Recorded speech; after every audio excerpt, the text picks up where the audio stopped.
Matt, how did you find Nuland's departure? Is it going to affect the foreign policy in Ukraine? I was surprised by it. I was,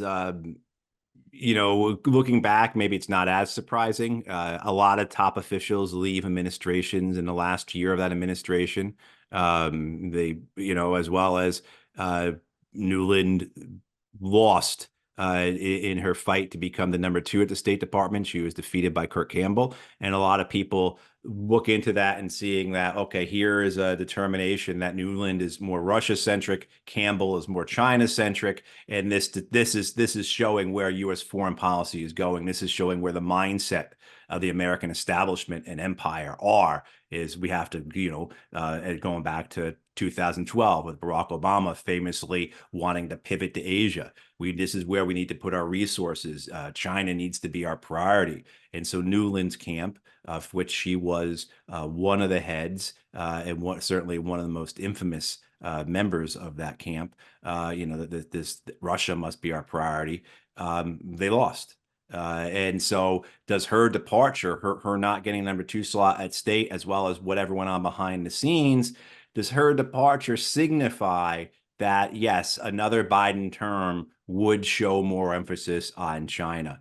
But well, I mean, we'll see. She's certainly not that old. She's only 62, I think. So she has plenty of longevity left. This will be not the last time we see her. She has been out of government before. She's had a very successful career, both inside government as well as outside government. I mean, she led the Center for New America Security for a number of years, which is the preeminent military affairs, national security think tank for the Democrats in Washington, D.C. So she has plenty of options. We were talking before we came on the air. There's a story in The Intercept today about Mark Milley and how he's been doing since he left the Army and left his post as chairman of the Joint Chiefs of Staff last fall. He's doing quite well. Position at J.P. Morgan, positions at Princeton and Georgetown University. He's on the speaker circuit, making an ungodly amount of money and speaking to other elites, right? He's not addressing, students someplace. He's going and he's addressing other elites like himself and those around him. And Nuland's already got a position at Columbia, through her friend. I've heard it was through her friend, Hillary Clinton, who's also at Columbia. So I don't think anyone is worried about Victoria Nuland not landing on her feet. And I also think most of us expect that we'll see her again. And, trying to read the tea leaves here in the sense of what does this mean in terms of overall American foreign policy and where it is, what the priority is going to be. And is that priority shifting back to Asia and to China specifically?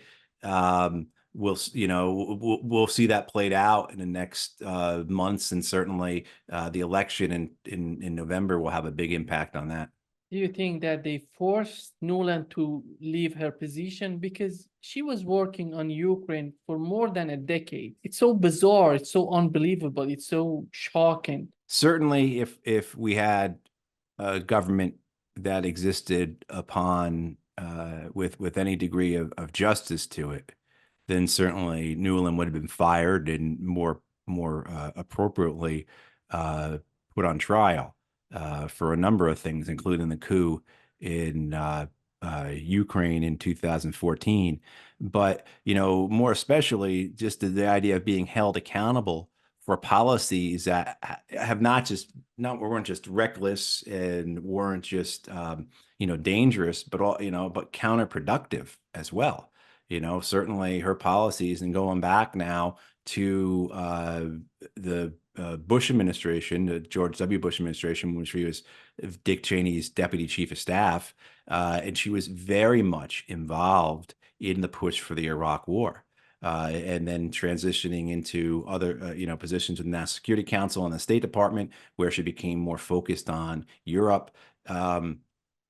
She pushed policies that were just so wrong-headed and so reckless, and they've brought us to the point now where there are no good options for the United States when it comes to Ukraine within the United States' political window, which is what the options available. You know, the idea that the good option is, of course, for Ukraine is to negotiate, accept the Russian calls for a ceasefire as they've offered all throughout last year, take Vladimir Putin up on his word, like he said to Tucker Carlson, call his bluff, right? Negotiate and end this terrible war. But that's not politically possible for the Americans at this point in time. And so all the other options that Victoria Nuland's policies have delivered to the U.S. are atrocious, are nightmare options.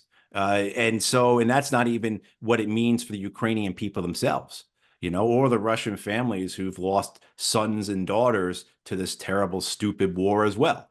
So, you know, I mean, the idea that somehow maybe she got pushed out because of poor performance, if you will, that she's being held accountable for her policies, which, again, in any system that had any merit, had any decency, had any respect to it, that's what you would expect. But this is the American system, and we don't have that.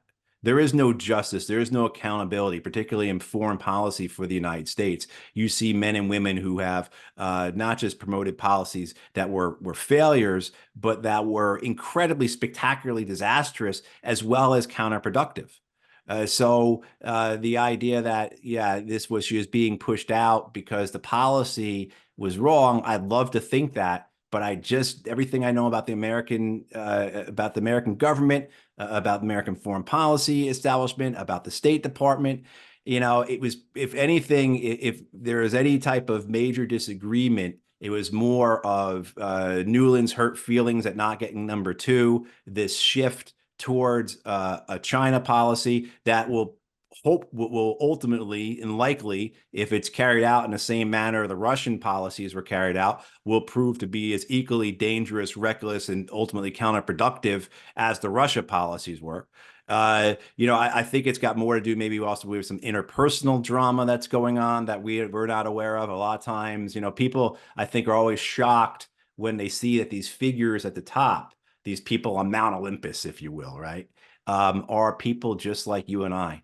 And you have the same type of personality disagreements, personality disorders, dramas, tribulations. You know, you see that. You know, these are people who stub their toe just like you and I do. So it's we have to remember that maybe that was it as well. Just that a lot of it may have been nothing more. And I know this is not very exciting and very mundane, but it's nothing more than the workplace drama that you all see in your workplaces. The same dynamics exist. We're all human beings. So certainly that wouldn't be the only reason, but there might be an element to it. And I would put more to that, the fact that Nuland hates Campbell, you know, that kind of thing, that there's some type of personality thing, than I would of anyone saying, hey, we've got to hold Nuland accountable for this catastrophe in Ukraine. CNN was talking about Russia outproduces the whole West by 3 times. And at the same time, we see that the Telegraph talking about the Chinese-Russian war machine could soon overwhelm the West. In your opinion, are we leaving behind these arms control treaties and we are heading toward more arms production, more wars? I think without dialogue, you know, to plug the name of your program, the results are likely, and we see that in history, right? We see this clash, and I know at this point now, a couple of years after Russia's invasion, everything else has become cliche or trite to compare things to 1914. But I think it is instructive, and I think it's important to do so. You look at those places in history where we've seen that refusal to talk, that refusal to have dialogue, and that insistence, you know, like our friend Larry Wilkerson describes it, a wooden head insistence, excuse me, to continue along the path that you're on, either because of the inertia from your own establishment, that there's no way you're turning, you know, this ship around, this aircraft carrier around, right? You know, that the inertia is just so great within your establishment. And if you look at the establishment, the empire, it's inertia. This is, the idea that somehow a $1.5 trillion military industrial complex, an annual $1.5 trillion military industrial complex, which is about what it is going to be able to be moved by any single personalities or a bunch of institutions with the correct moral appropriation on this. It's so we're in this position that if you don't talk and if you continue with this insistence to allow yourself to be swept along. And the problem, of course, is that those who are in the positions where they're able to create dialogue, where they're able to produce negotiations, enter into negotiations, conduct them, these are creatures of the system.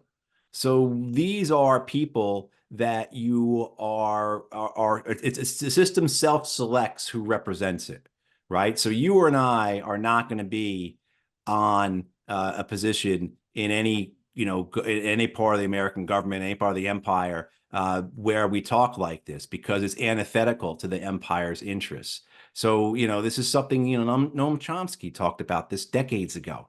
He talked about this with the media, where, the person who's in that interviewer's chair, the person in the reporter's or anchor's chair, they are the only type of person who would ever be there. Someone with different views would never be selected to be put into that spot. So you have this, both the inertia of the system, the inertia of the empire, plus the individuals who lead these institutions that make up the empire are self-selected. You already know what their answer is going to be. So take Victoria Nuland.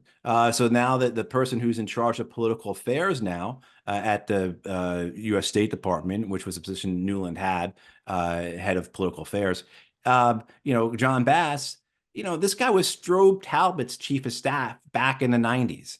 Like, this guy has the same mindset. He's come out of the same bubble. He adheres to the same groupthink as all the others do. And you might get minor variations, or sometimes because things have become so desperate, or it's become the reality is so overt, or that there's the possibility that politically a maneuver at that point is conducive or beneficial in terms of political benefit. But from you're talking about fractions, you're talking about shavings off of the whole here, crumbs off the table that you're offered in terms of somehow that there being something that differs from this slavish insistence on, look, the United States is basically, you summarize our empire, the two supporting pillars of it are might makes right and greed is good. Right. So how do you see any future diplomatic foreign policy as opposed to a militarist foreign policy when those are the two very pillars of what the empire is supported upon? That's the foundation of it. That's the ethos of it. So you get to this thing about, where you're running headlong against headlong into a conflict, into war with Russia and China, and when their capacity for war and their systems, whether it be their societal, their governmental, their economic systems, what have you, are much better prepared and much more flexible, much more robust, and able to take on a war than what we have here in the West. So this notion that, let's keep poking this tiger. Let's keep poking this tiger, or these two tigers, one of which right now, like as you said, just on the ammunition side, is producing 3 times as much as all of NATO, not the US or NATO, but all of NATO together. And then also, as well, the other tiger, well, that's the biggest manufacturing giant in the world. That tiger there, China, manufactures more than the entire West combined. Together. Yeah. Is it the world together? I know it's the West, but probably the whole world together, so who would run face first into that brick wall? But this is what you have. This is the inertia of the empire, coupled with the people who are running it, who are creatures of it, right? And these are, we've talked about this before, they're fabulous, they're fantasists, they're fools, or they're so politically greedy that that their positions, a guy like Jens Stoltenberg, who for him, his position is everything. Being the Secretary General of NATO and where he will go to next, that's all he's concerned about. That's all he's concerned about. He's not concerned about the welfare of the Baltic nations. He really couldn't. If you delved into that man's heart, he couldn't care less if for about any of those people that he supposedly puts his heart out there for. For him, in this is for him, it's about the seat he's in. Power is the ends. The power, the power itself is what they want. Power for power's sake. So yeah, I mean, this is who are being captained by. These are the people who are leading us, and you put that up against what you framed, these two giants, these two economic giants, one of which is proving itself to be able to be extremely flexible during war, and the other is able to not just have the manufacturing capacity, but the technological capacity that in our arrogance, we're continually surprised by. If you remember 6 months ago, we talked about this because Huawei came out with a phone, I believe. And this was a big deal. If you go back to, I think it was September or so, you go back because Huawei had produced this phone that the Chinese weren't supposed to be able to produce. All our sanctions were supposed to have kept them from being able to produce a phone of this caliber, a phone this advanced. And they did it because, our sanctions are I mean, what the sanctions do, of course, are make people more self-reliant, or in addition, I should say, it also makes them find allies and friends where maybe they wouldn't naturally be allies and friends. So take the Russia-Iran example, which would have plenty of people spitting in their graves, maybe most especially Zbigniew Brzezinski, this idea that somehow Moscow and Tehran are buddies, right? That they're allies. Or if not allies, so in a conventional sense of it, certainly they have come to an understanding and an agreement, including trade and fossil fuel and military agreements, that go along the line of, hey, the enemy of my enemy is my friend. And who's put them in that position? We have. And again, it's the inertia of the empire, and it's those who are self-selected, basically, by the empire, who are leading us into that. It's so tragic. I remember when Vivek Ramaswamy was debating the other Republicans, and he said that our priority is Taiwan. If we cannot save Taiwan because of the chip production, everything that Taiwan has, that China wants to capture Taiwan because they don't have this technology in China. Mm-hmm. And if we couldn't save Taiwan, and in totality, we have to bomb this production, these factories. It's unbelievable, the level of ignorance. This guy, if he was still in race, he had a chance in Republican Party. Right. And people cheered him on for that. Right. This idea that if we can't have it, we're going to burn it to the ground. Right. I mean, that type of psychopathic behavior. People talk about their ex-wives and ex-husbands this way, in that sense of, that having that type of personality disorder. And this is, again, kind of gets back to what we were talking about a little bit earlier, how you can't take the individual personalities out of this, right? You can't take, their frustrations, their aspirations, their fears, their desires. You can't take that out of this. And so, you hear that type of rhetoric, but you also see it marked in American history, right? And particularly the example people think, of course, is the phrase that comes out of the Vietnam War, that we had to destroy the village in order to save it, which you could apply to other aspects of American war all through the global war on terror, including our own civil liberties, right? We had to destroy our First and Fourth Amendments in order to save it. We had to enact the Patriot Act and take away our civil liberties in order to save those civil liberties, right? I mean, so there's this doublespeak, this Orwellian type of, and it's become normalized, and it gets repeated through the major American media as if it is, fact, as if it is just, there's nothing to be, there's no reason to question what's being said, including the people who are speaking, do they actually know what these words mean? So when you see the American ambassador at the UN saying that we are going to veto this ceasefire resolution, in order so that we can have a ceasefire. I mean, that's their logic. That's their rationale. It's almost as if people don't understand what those words actually mean. I mean, you hear American officials all the time saying what's going on in Gaza is not a genocide, it's self-defense. I mean, so you just have these words that are turned upside down and utilized, for narrative and propaganda purposes, and then repeated throughout the American media network. And now, of course, we have this hysteria here in the U.S. Over TikTok and the U.S. House of Representatives. You don't think, as an American, you don't think that your members of Congress can embarrass you any further globally than they have, and then they go and do something like this, right? Something just absolutely so tyrannical, but also so petty at the same time. But because they can't control language, they can't control the narrative. As the head of the Anti-Defamation League, Jonathan Greenblatt, said, in that leaked audio, we've got a TikTok problem. We can't control this. And I think, the man over my shoulder here, Julian Assange. That's why he has been either under house arrest effectively at the Ecuadorian embassy or in Belmarsh prison. In Belmarsh now it'll be 5 years. It's coming up soon, that anniversary, I believe. I believe it was April of 2019.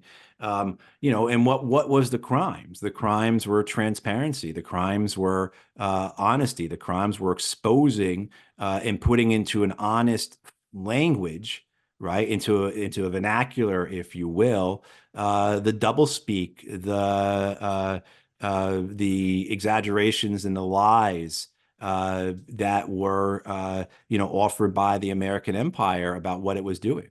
And so I think you have this backlash that's occurring, which is a backlash that they're going to do everything they can to destroy, to cancel, if you will. Certainly we saw that with the House of Representatives saying we're going to ban TikTok. But what it gives to me, though, Nima, and I know we've spoke about this before too, is the strength that can come from this technology that we have. So the way you and I are having this discussion now, and the way that so many others are doing this, and this is the main thing about TikTok, right? 150 million Americans are on TikTok, and most of them are not watching teenagers do trendy dances. They're using it for all types of applications, all types of utility. People are they've got their businesses based on TikTok, providing services, providing retail that way. It really is an astounding tool. But it also is a mechanism for people to get information. And so you see that what scares them, for the younger cohort in this country, the younger generations, they're getting their news, they're getting their information from TikTok. And so this media that we have, this new technology, this media, this system that we've got here, what this can do in terms of informing and educating and organizing and immobilizing is just, we haven't even touched that potential. And of course, we've got all types of ways there's all types of ways they're gonna not just be so thick about it, right? Or so brutal or grotesque about it, like we're just going to ban it. Of course, you're going to see how they're going to use artificial intelligence, right, to mediate it, to control it. You've already seen it that way. You can. Some people have done this. They've asked various AI systems, some based in the U.S., some based in other parts of the world, about aspects of the American empire, or about, say, something like Gaza and Israel, or Israel and Palestine, excuse me. And you get a controlled answer back from the American systems.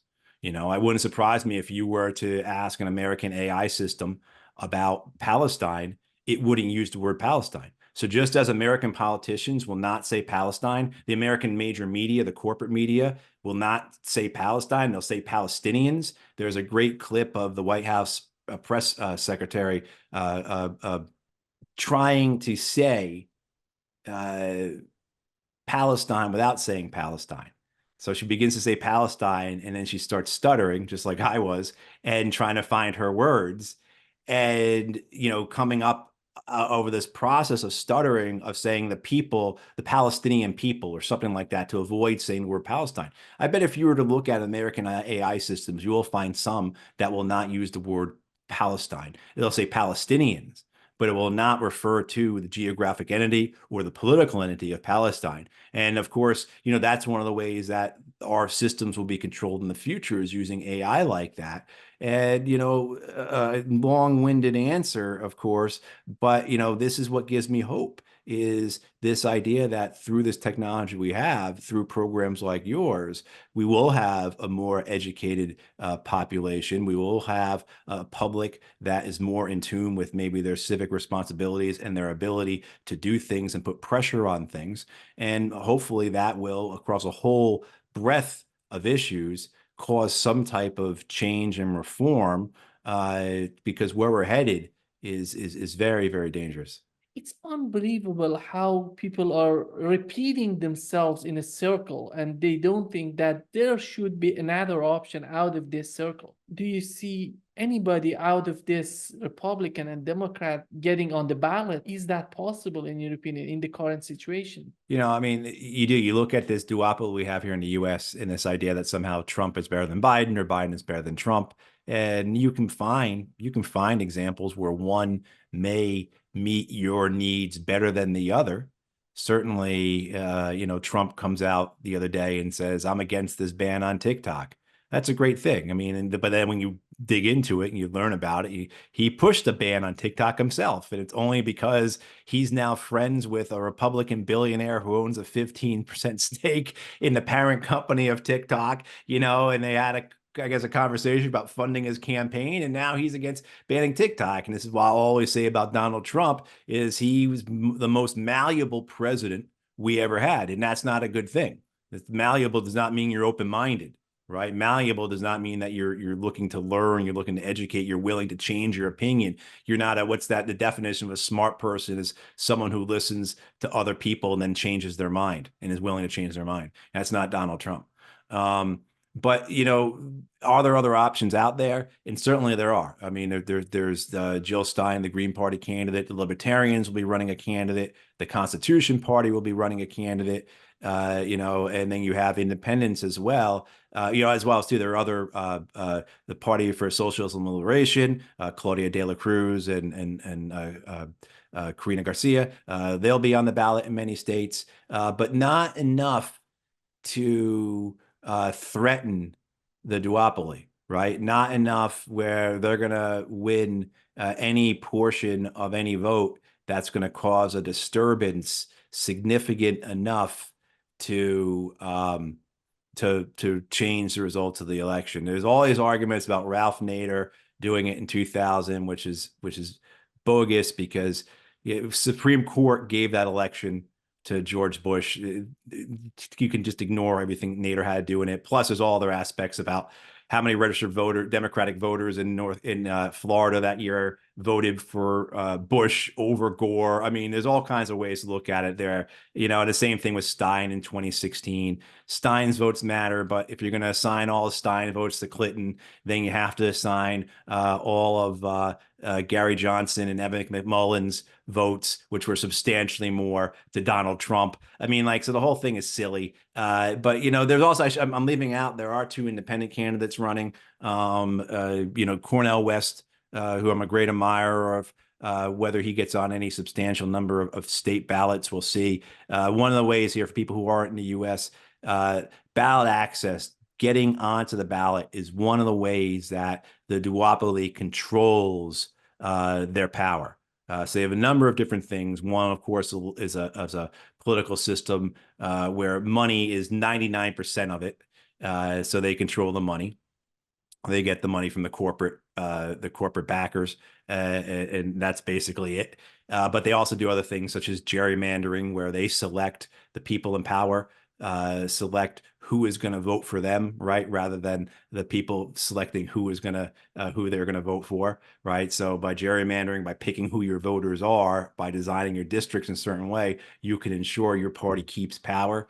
And then the other, of course, is ballot access, where those in power get to pick who runs against them. So, the parties, in power, and this is as bad in blue states as it is in red states. They control who gets to be on the ballot. In some states, it's pretty open. In other states, it's draconian. It's deliberate. It's deliberately meant to keep people off the ballot. And so I'm getting to Robert F. Kennedy because I'm sure people are saying, "Hey, he hasn't even brought up RFK Jr. yet."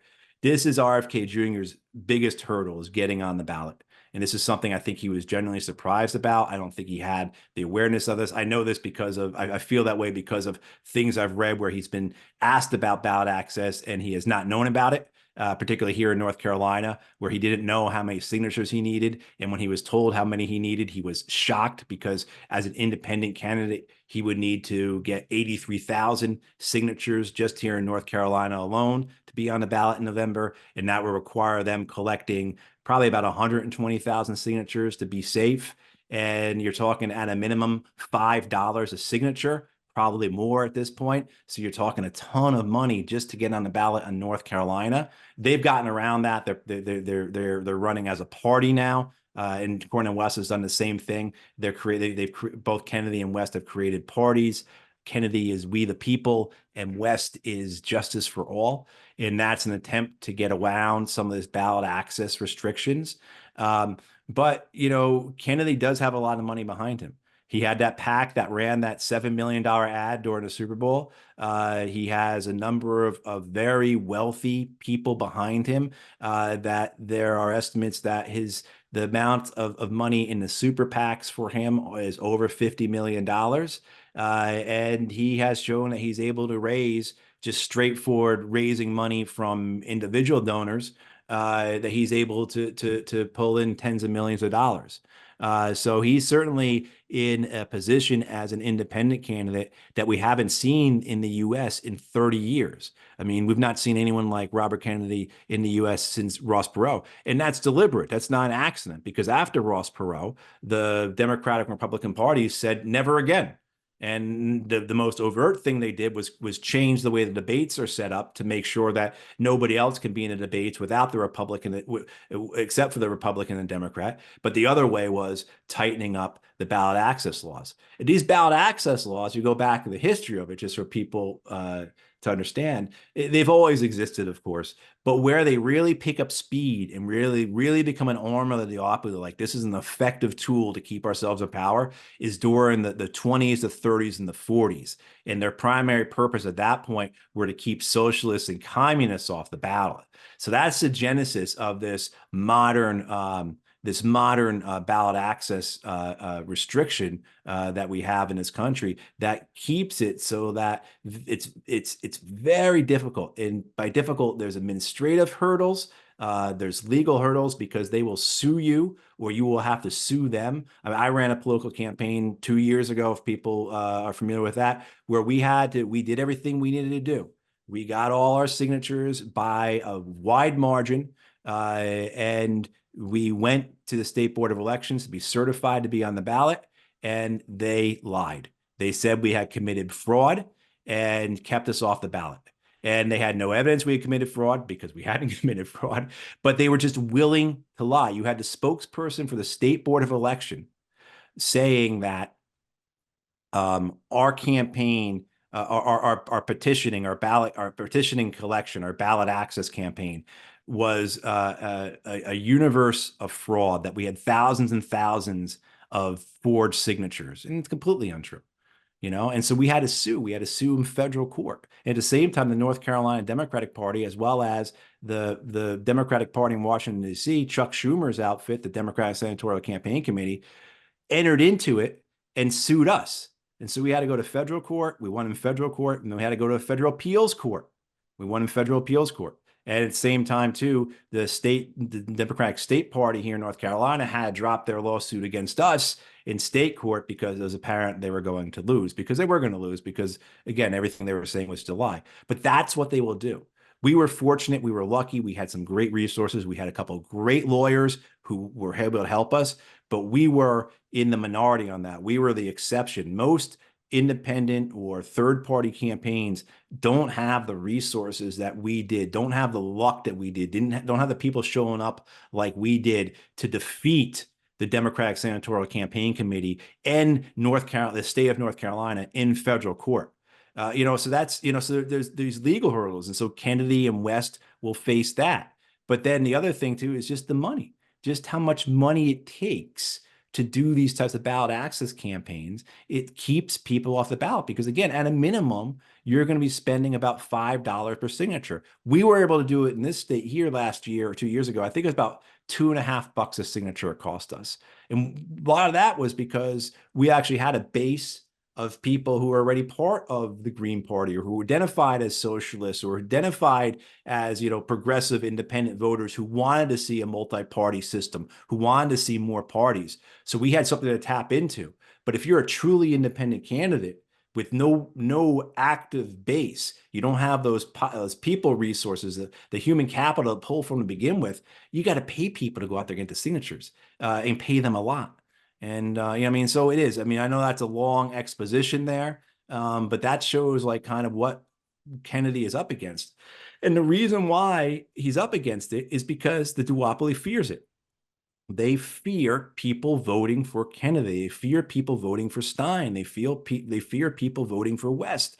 They fear people voting for whoever the libertarian is going to be, because it doesn't only, it's not just threatening their power, right, their position, but I think what you see threatened most, Nima, is they're threatened about the dialogue. Again, this gets back to kind of our conversation on banning TikTok. Why did they spend millions of dollars trying to keep me off the ballot here in North Carolina? It wasn't because they thought I was going to win. Come on. The reason was because they were afraid that if I was on the campaign, then issues like the war on drugs, issues like healthcare, issues like a living wage, things like that would be brought up. Things like that would be discussed in the campaign, and neither party wants that, because those kinds of issues, the issues that are most important to people of North Carolina, are the things that are most detrimental to the big donors of the Democrats and Republicans. So when I ran 2 years ago, the biggest issues here in North Carolina across the state that I saw over and over again were of course, healthcare, housing, and the war on drugs, specifically at this point, overdoses, but also to the whole prison and the whole incarceration tragedy that's occurred. But really the overdoses, we have something like 13 overdoses a day here in North Carolina. And neither of the candidates, Republican or Democrat, would touch either of those issues, and so of course they don't want people talking about those things, because that's a threat to their donors. And so that's why they don't want Jill Stein talking about Medicare for all. That's why they don't want Cornel West talking about ending the war on drugs, or Robert F. Kennedy talking about reforming our healthcare system, particularly the control that our pharmaceuticals have over us. So you see that what this gets to then is like, what does it all mean? And what it means is that the duopoly is actually very much afraid of the people. And they're very much afraid of the power of the vote. And they understand that the way to keep themselves in power is to exclude others and to insulate themselves with money. And so if we understand that, then that's one way we can attack it, and we can fight it asymmetrically. But certainly, what these third-party independent candidates are up against is massive, and it's deliberate. And again, it's along the lines of their rallying cry from 1992 with regards to Ross Perot, never again. Matt, when we look at Cornel West, Jill Stein, and even RFK Jr., we see that they have a lot in common and they can work with each other, it seems to me. Why not having an alternative to R&D, Republican and Democrats, a unified party, a party that can embrace all these people together? Yeah, I think that's what a lot of people are asking for, Nima. I think that one of the problems for those on the progressive left, so those like myself, but many others too, I should say, that with RFK Jr. is of course his embrace of Israel. He's more pro-Israel than Trump or Biden, if you can believe that. So that's immediately a that's a non-qualifier. That immediately, RFK Jr. is not someone that I'm going to work with or support or help in any way just because of that issue. How could you help somebody who's supporting genocide and lying so forcefully, in favor of it. But certainly you look at West and Stein, as well as the PSL candidates, like Claudia de la Cruz, and you do their platforms overlap. And so what you get accused of if you run as a third party independent in this country is you get accused of spoiling the vote, which is possible if your platform overlaps enough with another party or another candidate. Then yes, of course, you will split the vote. And that's what you would see with Stein, West, and De La Cruz all on the ballot. I mean, they're essentially, there are degrees of difference, but they're essentially offering the same solutions. They embrace the same theories. They have the same type of viewpoint, and they have the same constituencies in many ways.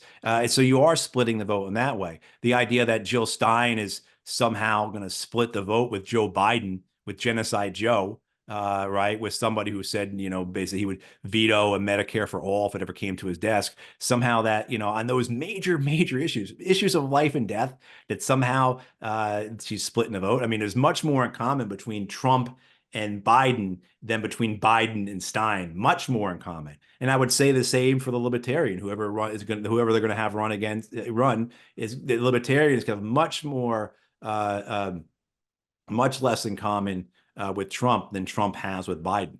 But this idea of having a unity ticket, I think, is something that many people on the left want to see.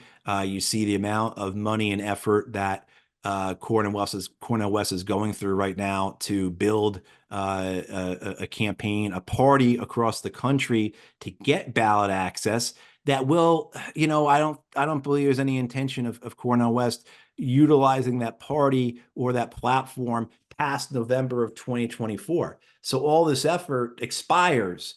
Well, what if you put that effort together? What if you combine those resources, that passion, that drive, the understanding that exists among West and Stein supporters for something better, and that this is urgent, this is dire, people are dying because of this.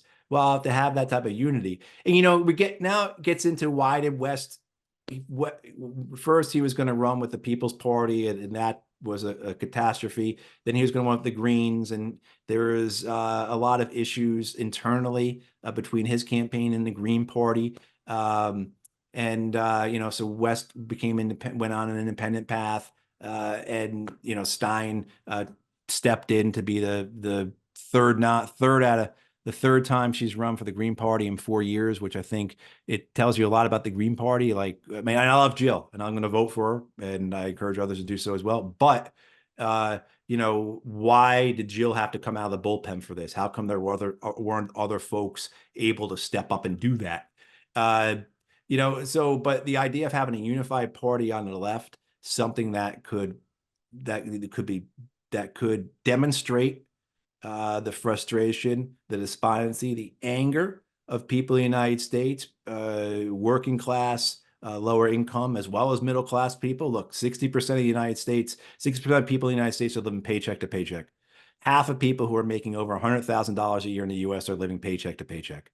I mean, and that comes from a variety of surveys, including, I'm pretty sure for the latter part of that's in the Federal Reserve's own information. So, I mean, this is not made up stuff. This is how people, and the people that we know, people we love who are living this way. One of the reasons I ran was because no one was talking about healthcare. Meanwhile, I've got a lot of friends who are having to check their bank accounts as to see whether or not they can call their doctor, right? And people who life wasn't supposed to be this way kind of thing. People who are having to make real serious choices in terms of taking care of their families based upon what's in their checking account for things that are essentially overhead costs, right? So housing, education, healthcare, all things that we have to assume and we're responsible for, that are crushing, not just the lower income and working class, but also the middle class. You'd love to see that with this in terms of a unity ticket. And, certainly there's still time for that. The problem is once you get to the point, say in September or so, when ballots start to get printed, names are still going to be on the ballot. And if there hasn't been an announcement made by then and an ability to make sure that someone's followers know that they've dropped out and endorsed someone else, well, um, it is. It's frustrating to see the need for a party that represents those people I was just describing, a party that takes seriously and believes in the existential nature of climate change, a party that's opposed to war, not just for moral principles, but because of the practical reality of war. Just based on the evidence that America can't win wars and that they're counterproductive to us, they're hurtful to us, they're so damaging to us, let alone all the moral aspects of it. All these different things that could a third party on the left could represent that have significant support among the American people. I mean, one of the things you look at Jill's or Cornell's platforms, or say you look at Jill's platform, I don't know if there's anything on her platform that doesn't have majority or polarity support in the United States for. I knew that was the case with my platform. There was nothing on my platform to which you couldn't look and say, look, a majority of Americans support, support ending the war on drugs, right? Majority of Americans support closing up American overseas military bases and bringing troops home, right? I mean, or plurality in this, so it is. It's frustrating. You have an opportunity at a time is the urgency, but also I think the willingness of people to want to receive something like this. It's what people want. We've got the numbers. 60% of Americans, more than 60% of Americans would vote for a third party candidate. They're always, the way they say that, Nima, is they always say it's a moderate candidate. But again, you look up and see what someone like Jill Stein, what her positions are, what's not moderate about that? The only way it's not moderate is it goes against corporate interests. And so that's considered left-leaning or left-wing or radical because it's against the interests of the corporate elite. Whether we'll see something, I don't know. Like I said, I hope so. I hope we'll see that. Hope we'll see West and Stein band together, and then PSL with Claudia De La Cruz and Karina Garcia jump on board as well and have a unified ticket. I'd love to see that. But I also, too, even what I said about RFK Jr., I'm very happy he's running. Again, I'm not going to vote for the guy. I'm not going to support him, but very happy he's running. He needs to disrupt the system. And the same thing, too, even if no labels, which is if you think Biden and Trump are corporate candidates, this no labels party has been created by the corporations essentially to ensure there is a true corporate candidate, right? So no labels comes out of as an organization that's been around for about 10 years, and it's supposedly centrist or middle of the road. It's in that Bill Clinton 1990s tradition of a third way, which of course meant corporatism. So no labels is saying they're going to run a candidate. And even if those candidates were, God help us, Liz Cheney, whose name's been mentioned for it, Ken Buck, this guy who's retiring next week from the Congress in Colorado, his name's now being floated for it. Joe Lieberman, if people are unaware, Joe Lieberman's still alive. His name's been floated for it. Joe Manchin very publicly turned it down. The idea that he turned that idea down a few weeks ago. But even if it was a Liz Cheney, Joe Lieberman ticket, God help me for saying that. But even if it was, I'm still in favor of it, because anything that disrupts this duopoly we have, anything that causes stress to it, that is a disruption, I'm in favor of, because that's what we need to continue to do in order to get any type of political control in this country for the people. Something that we've had at times, very infrequent, but the best example is probably FDR and his New Deal legislation, right? Which is a sop to the socialists, the communists, those who are, the labor unions, right? How strong they were in, say, the 30s.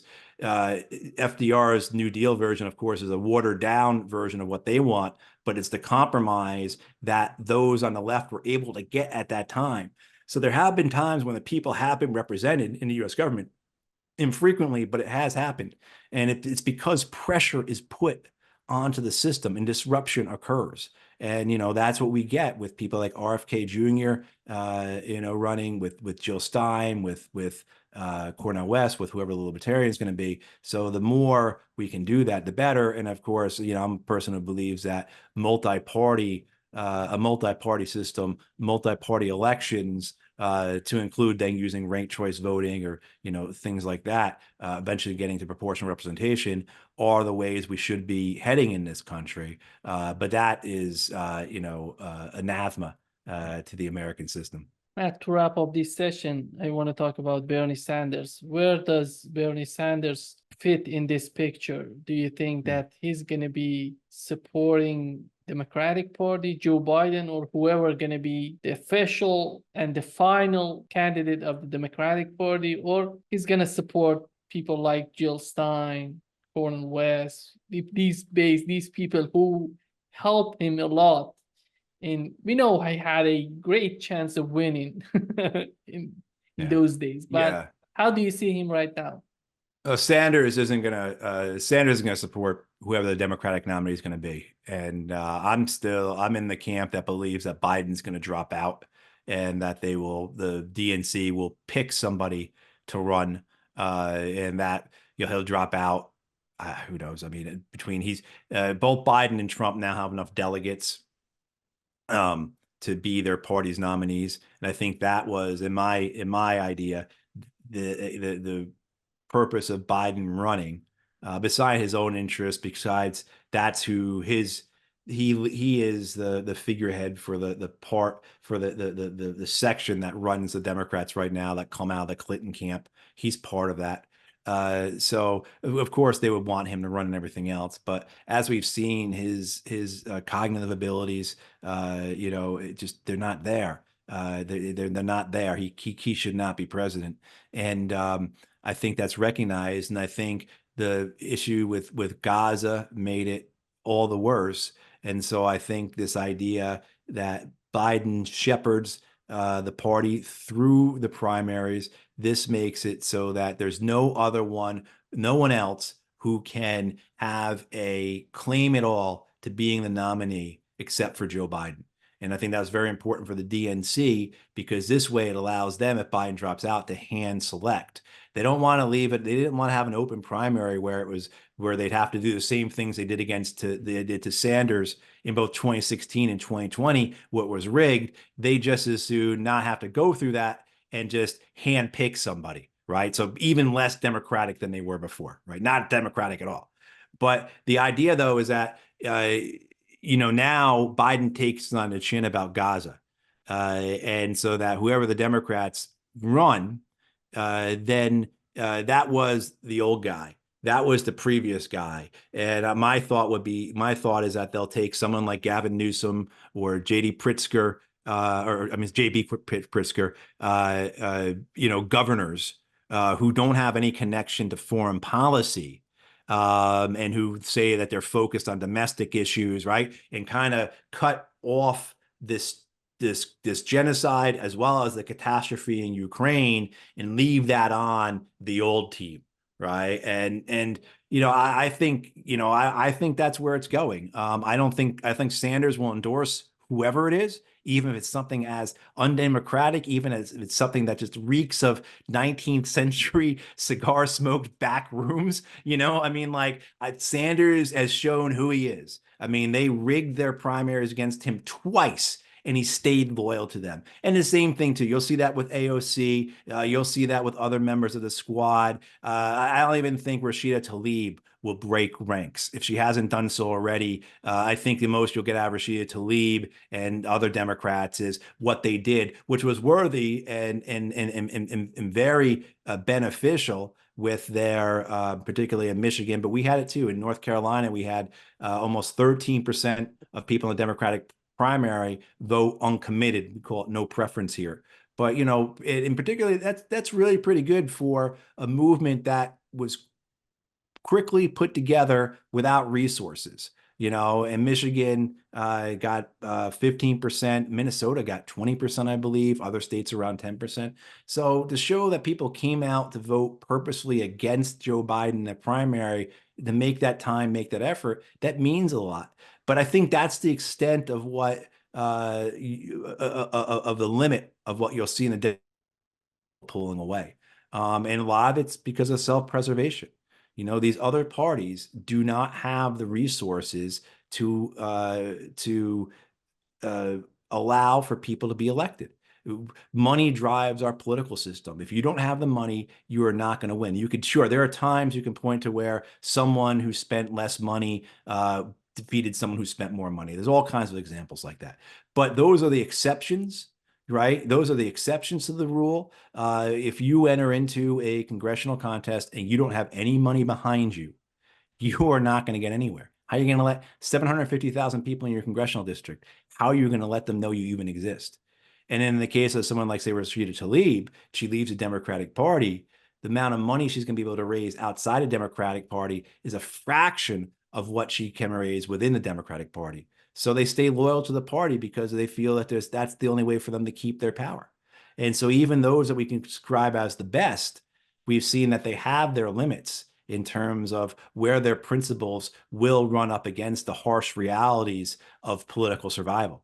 And, you know, I think you see someone like AOC, who has, I think, rightly been castigated these last couple of weeks for not willing to be able to say the word genocide and dancing all around it and everything. I think in AOC's case, her calculation is that she's not going to lose in her district. They can primary her with whoever she's going to win. Her consideration is future. So she's had plenty of people whisper in her ear, look, if you do this correctly, you can be the next senator from New York. Chuck Schumer is not going to be around forever. You can be the next senator from New York. But to do that, you can't say words like genocide. You know, I mean, so you have to realize this is one of the things I have to remind myself. You know, we get upset sometimes when politicians act like politicians. We have to understand, well, that's who they are. But if we understand that, again, if we understand these are people that our moral arguments are not going to have any power over, but if we understand what has the power over them, then we at least have a place we can begin to undermine them, a place at least we can come up with some type of plan, even it has to be asymmetric because we don't have the same resources. You know, that is how we have to approach this. But again, I'll use my own example. People who want to give up on electoralism, who say it's not going to work. If that was the case, then why did the Democratic Party spend millions of dollars trying to keep me off the ballot? You know, right? I mean, they feel like it works. They are threatened by it. And we have to understand that and act on that.